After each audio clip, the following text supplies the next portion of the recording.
आज 22 मई 2026 है। दिन है फ्राइडे का।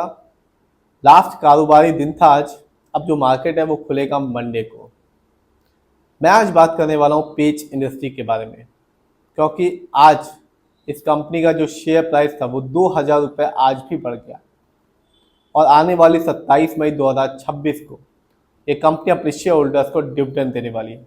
150 रुपये का दोबारा है, यानी कि एक बार पहले भी दे चुकी है और आने वाली 27 मई को भी 150 रुपये देने वाली है डिविडेंड के तौर पे। तो जिसके पास भी इस कंपनी का अच्छा शेयर की क्वांटिटी होगी उसे एक अच्छा डिविडेंड का अमाउंट देखने को मिलेगा।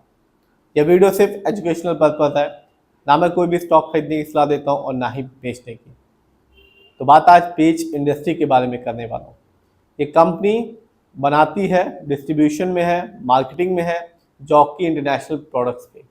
और सिर्फ इंडिया में ही नहीं, बांग्लादेश में भी, श्रीलंका में भी और यूएई में भी ये कंपनी मार्केटिंग करती है और डिस्ट्रीब्यूशन भी करती है जॉकी इंटरनेशनल प्रोडक्ट्स को। और आज की बात करूं तो आज इस कंपनी के शेयर प्राइस है 39,455 रुपीज़ का। महंगा है, 40,000 रुपये के आसपास का शेयर है।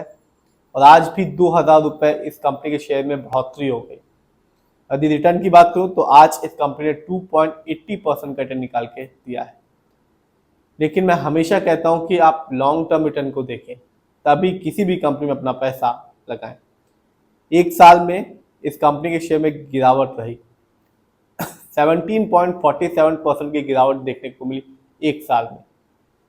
यानी आज से ठीक एक साल पहले इस कंपनी का शेयर प्राइस मिल रहा था 47,495 रुपीज़ का, जो आज के दिन है 39,455 रुपीज़ का। तो जिसने भी एक साल पहले इस कंपनी में पैसा लगाया उसे निराशा साफ देखने को मिली, क्योंकि 47,000 रुपये का शेयर प्राइस आज के दिन है 39,000 रुपये के आसपास का।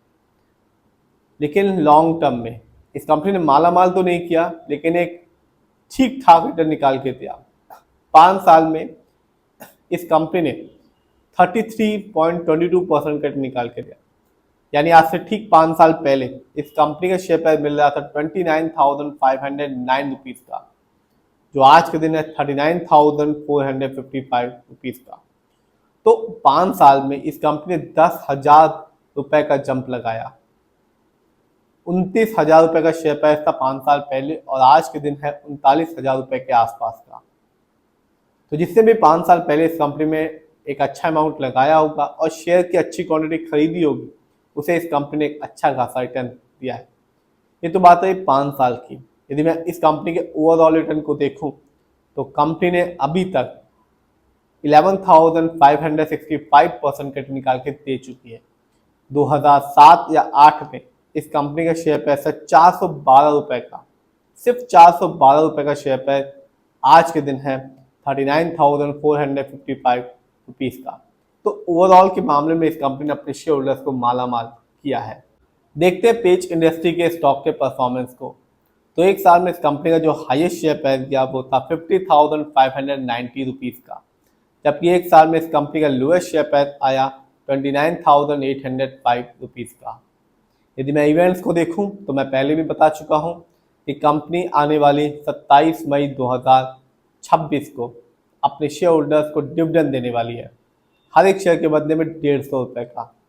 तो जिसके पास भी इस कंपनी के शेयर की एक अच्छी क्वांटिटी होगी उसे एक अच्छा तगड़ा डिविडेंड का अमाउंट देखने को मिलेगा। इतना ही नहीं, ये दूसरी बार है। पहली बार इस कंपनी ने 11 फरवरी 2026 को डिविडेंड दिया था, हर एक शेयर के बदले में 125 रुपये।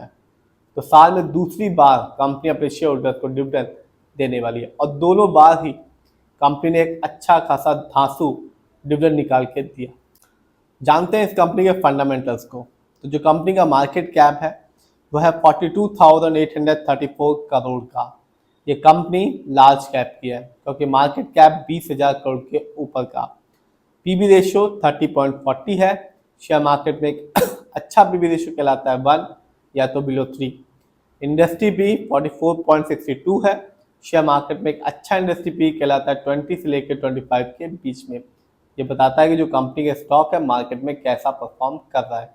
क्या बहुत महंगा तो नहीं हो गया, क्या बहुत ज़्यादा सस्ता तो नहीं हो गया कंपनी का स्टॉक मार्केट में। डेप्ट टू इक्विटी 0.19 है। आप देख सकते हैं इस कंपनी पर किसी भी तरह का कोई लोन खर्च नहीं है। आरओई बहुत ही अच्छा है 54.24%।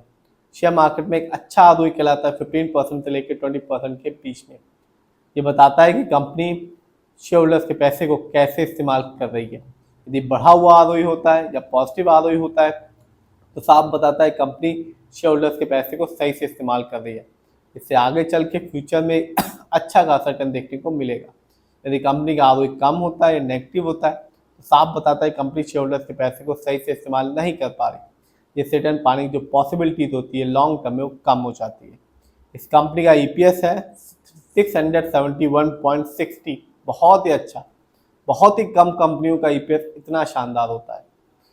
शेयर मार्केट में एक अच्छा ईपीएस कहलाता है 80 और उससे ज़्यादा का।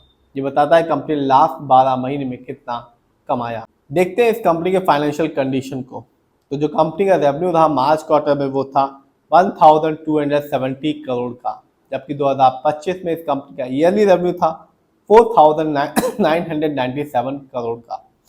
प्रॉफिट मार्च क्वार्टर में इस कंपनी का प्रॉफिट था 179 करोड़ का, जबकि 2025 में इस कंपनी का ईयरली प्रॉफिट था 729 करोड़ का।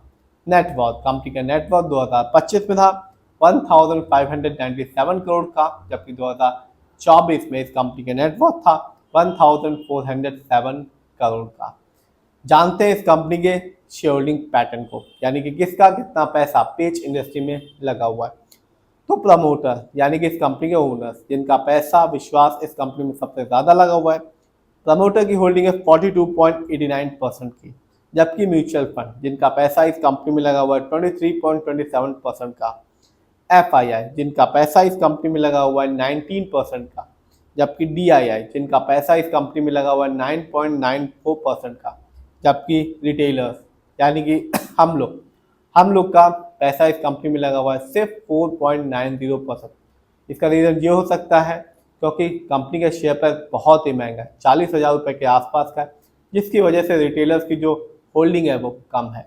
तो ये कंपनी का शेयर प्राइस तो महंगा है, लेकिन कंपनी एक धांसू डिविडेंड दे रही है और 27 मई को फिर से कंपनी एक अच्छा खासा डिविडेंड देने वाली है। और आज भी इस कंपनी के शेयर में 2,000 रुपये की बढ़ोतरी हो गई है।